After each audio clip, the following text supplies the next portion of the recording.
Okay, so this is part two of my end of October and early November updates. The first thing you're going to notice is I don't have any plants right up at the windowsill like I did before. And that's because all of them got knocked over that were in that tray.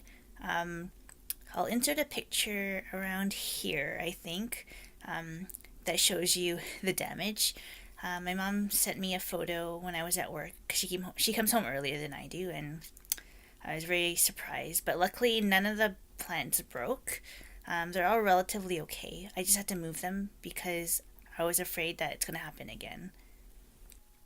Okay, so this is the new location. I have to use artificial lighting because obviously it's not close enough to the window to take advantage of the natural light. All the plants I previously had on the table are not all here.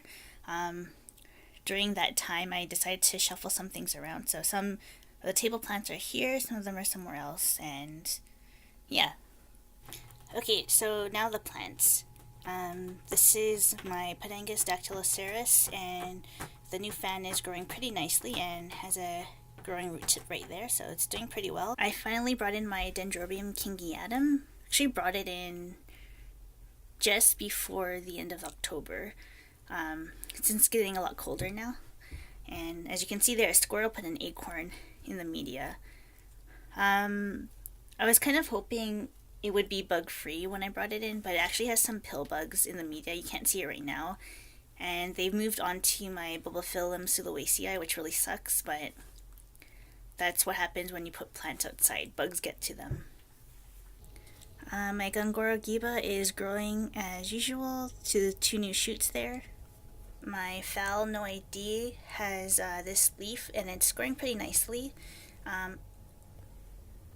It also has a bunch of good new root tips, which is great. I was kind of hoping it would spike this year, but we'll see.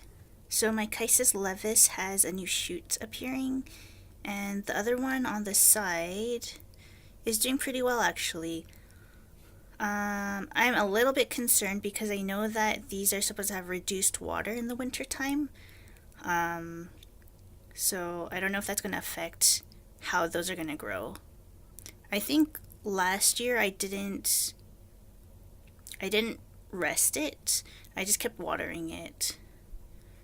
But I don't think you're supposed to do that, so I might change this year. Well, I probably should change that this year, but I'll need to sort that out somehow. This is my Sievkingia fimbriata. I haven't had much luck with this. You can see right there, that was a growth that was maturing but it completely dried up. But I have two new shoots coming now, so I'm hoping I'll actually get a proper size pseudobulb out of those two. So my Sophronitis cernua is maturing its growth. So my Paphinia Ragusa has, I'm pretty confident now those are going to be buds and flowers, so it has two of those, and it's going in the right direction. At first I thought it was new growths, but I don't think new growths would do that. You can see the one on the left there that the rock wool is kind of blocking it. I might cut it and just kind of help it out to make sure the buds will form properly.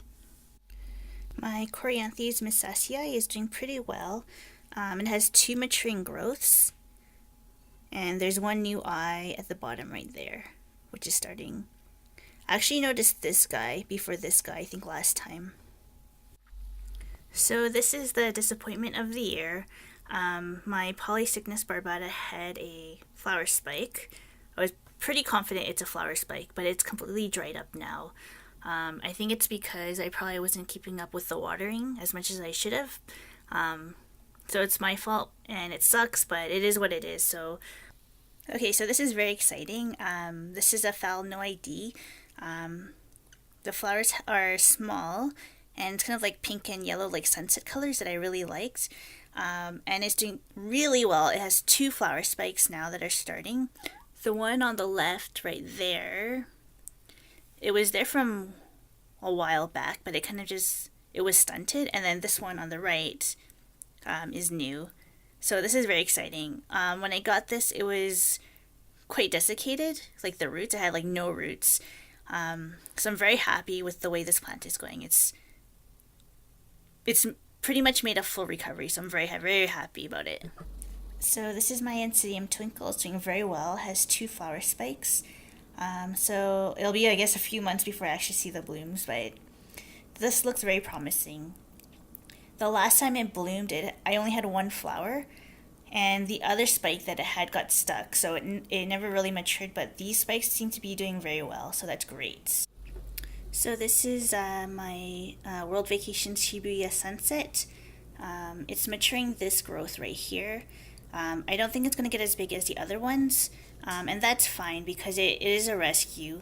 But the good thing is that it seems to have stabilized in the pot, so that's good. So this is my Aerides odorata variety Alba. Not much going on, but it seems like this little guy, this guy right here, seems to be getting a little bit bigger, which is nice. But otherwise just trucking along. This is my Dendrobium alternatum cross. It has a new growth growing finally. This is my RLC Durgan 300 by 100. Not much going on other than these roots outside the pot going kind of crazy. This is my Masdevallia NOID. It's not doing better, and I have a suspicion that it's gonna kick the bucket.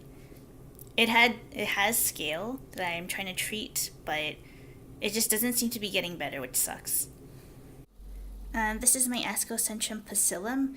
It's doing well in a sense that it's growing new leaves, but I don't think it liked the light from where it was before. As you can see, the leaves they've turned purple and burnt at the tips, which is a little bit worrying, so I moved it up here, and it's not as close as the light, so I'm hoping this will be better for it. This is my FDK After Dark Black Pearl. As you can tell, it's just starting to enter dormancy. This is my Dendrobium Sherry Abe and has a new growth right there. This is my Clawesia Grace Dunn. It's also starting to enter dormancy. This is my Dendrobium cruentum. It's not, well, it's hard to say how well it's doing. It has a couple new growths, and it has a few keikis that are coming.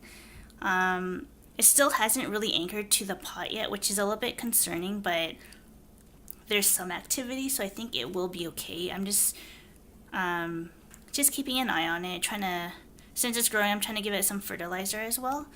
This is my Chelonis Stellae Sol Faria, and as you can tell, it's doing really great.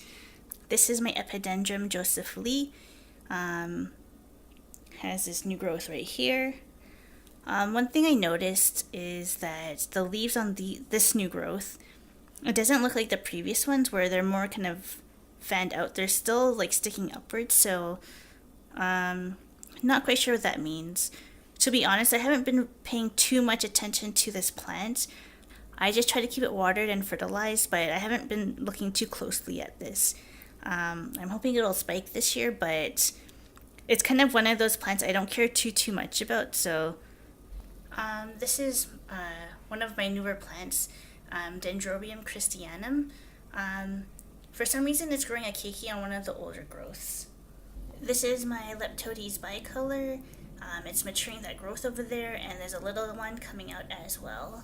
There's not much going on in this growth space. It's mostly Vandas, and they're trucking along as normal, but I really want to highlight my Ascocentrum miniatum.